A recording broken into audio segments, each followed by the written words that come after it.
Hello, my name is Janet North. I'm the oldest and only sister of Emmanuel North Jr. He was my baby brother for a very long time until we had one more boy. We had a good relationship.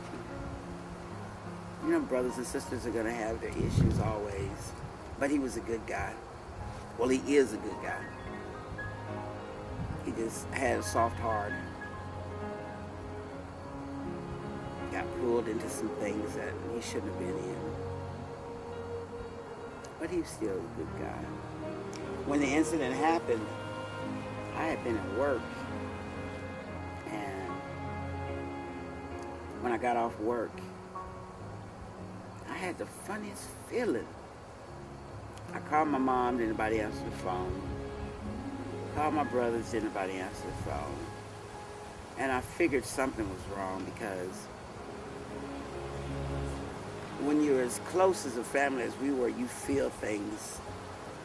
So I went and got a friend of mine. I didn't have a car at that time. And I told her, I said, I need to use your car because something's wrong. Something's going on in my family. And for some reason, my first thought was Junior, Emmanuel. So I got my friend's car and I went down Murchison Road to Sleepy Hollow, that's the name of the trailer park, where Iman's mother and her brothers and sisters lived. At the time, Iman was only 6 months old. And when I got there, her little brother named Earl came out. He said, Miss Janet, you're going to be mad. I said, what's wrong, Earl? Why is my mother's car sitting here in the yard? I said, where's your mom and where's my brother?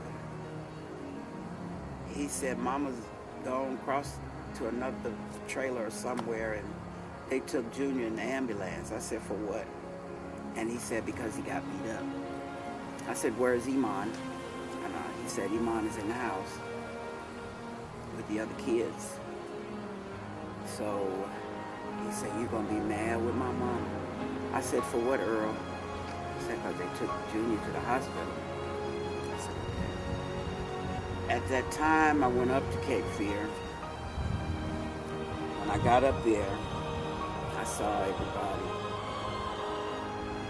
I asked them what was going on, and they said that my brother had been assaulted by 3 guys at Melanie, that's Iman's mother's name, at her trailer. They said they didn't think he was going to make it.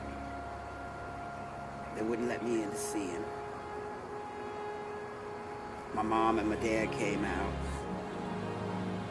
And I told my mom, I said, you need to tell them I need to see my brother because if they don't, they're going to have to escort me out of here.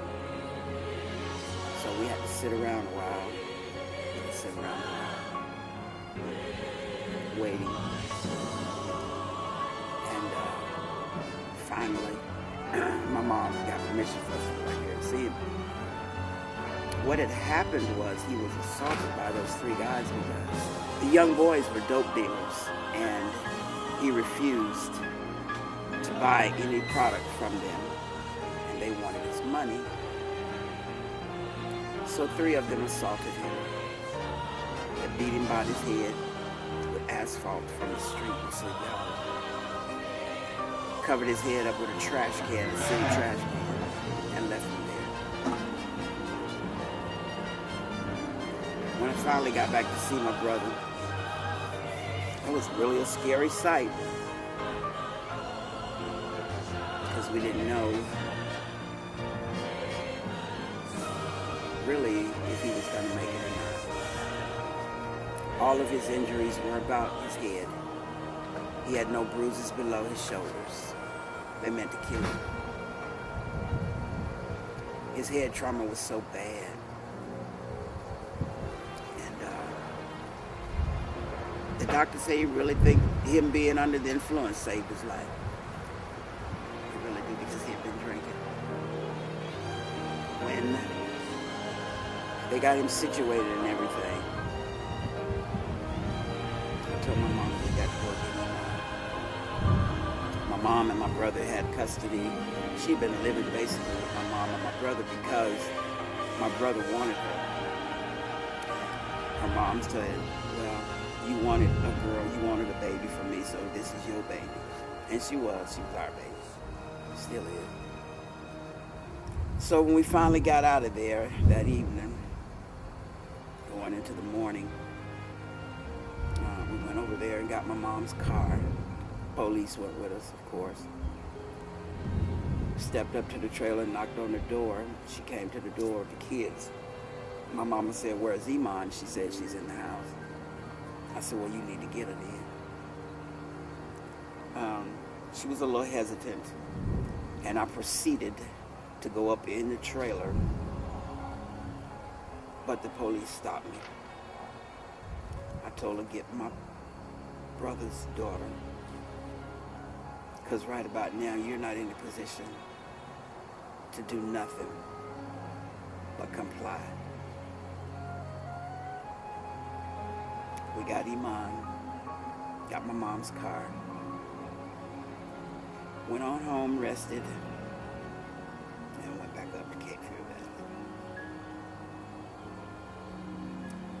That was July the 23rd, 1993. My brother was 36 years old.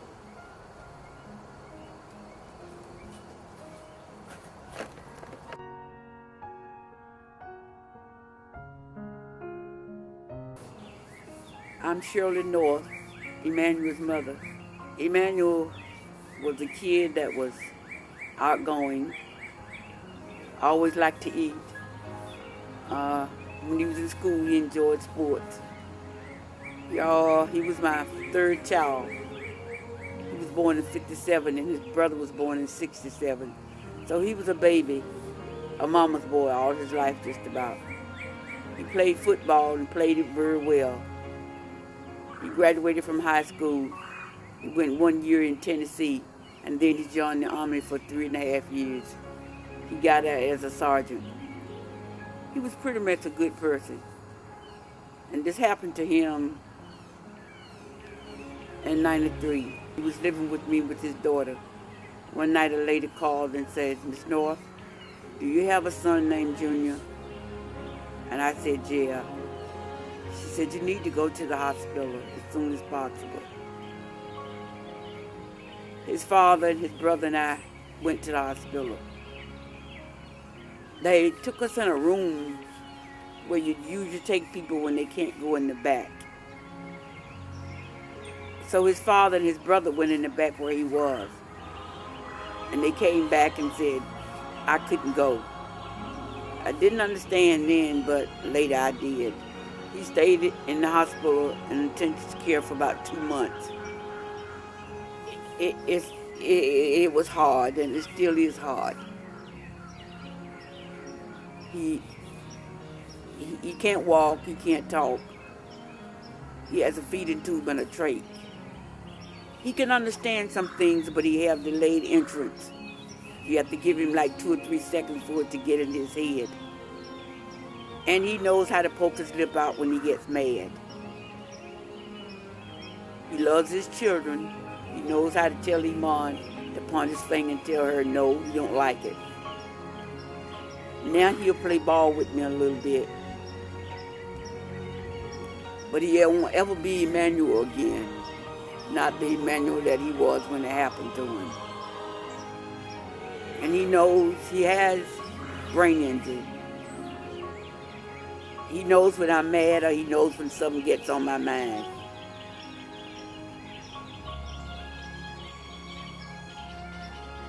And I understand that it's hard for him, because you can see the district in his eyes of trying to figure out what's going on, why he's like that, why him. And my favorite word is said, it's all right, baby, it's going to be all right. I guess he's in his mind saying, you've been saying that a long time, Mama. I don't know how to tell you anything else, but I know he's doing pretty good. The Lord's keeping him around for some reason. I love him, and I know he loves me. And he loves his children. and he still smiles. He have the knack of trying to flirt with women sometimes. But all in all, he's a good fella. Iman, the one behind all this. The point of this documentary is to sort of talk about what happened in 1993 when my father was beat up. But it's also to raise awareness that there may be a cure, and I just feel like everyone should be able to access that cure. To know that someone could change my father's life and that this documentary can change his life makes me feel good, and I just want to do whatever it takes in order for someone to reach out and help him. I'm his youngest child. I was born 10 years after his eldest child, and it would mean the world to me for him to undergo one of the procedures in order to possibly reverse his brain damage, and just for me to finally hear his voice and to know what he's thinking. I'm not financially well off enough to afford one of the procedures, but I know there are grants out there, and we're willing to try anything in order to gain some of my father's life back. I know something can be done in order to make my father somewhat of the man that he once was. There is a voice inside of him, and I know he wants to be heard, and I want to hear him, and I want my children to be able to talk to their grandfather, because nobody knows how it feels to have never heard your father's voice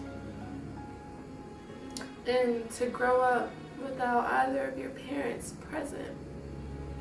It's pretty hurtful, and I'm really thankful to have my grandmother in my life because she's truly an angel, and God truly blessed our family with her. But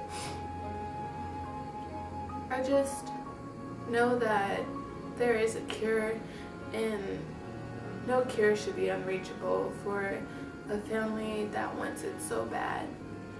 Especially when you can talk to all of my father's friends, and they'll tell you how great of a man he was.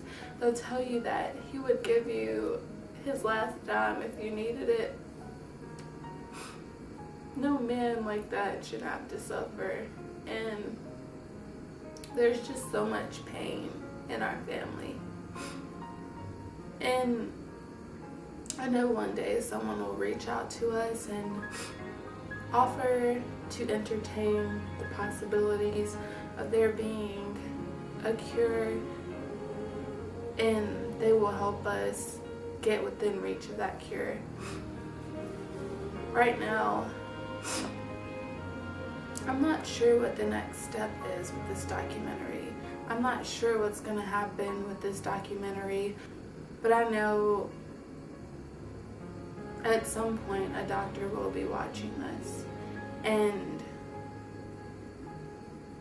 if you have a heart, you'll help my family and you'll help my dad, because he truly didn't deserve to be beaten, and our family didn't deserve to be served an injustice by the men only serving 5 years in prison for beating him, and the doctor saying that he almost didn't make it.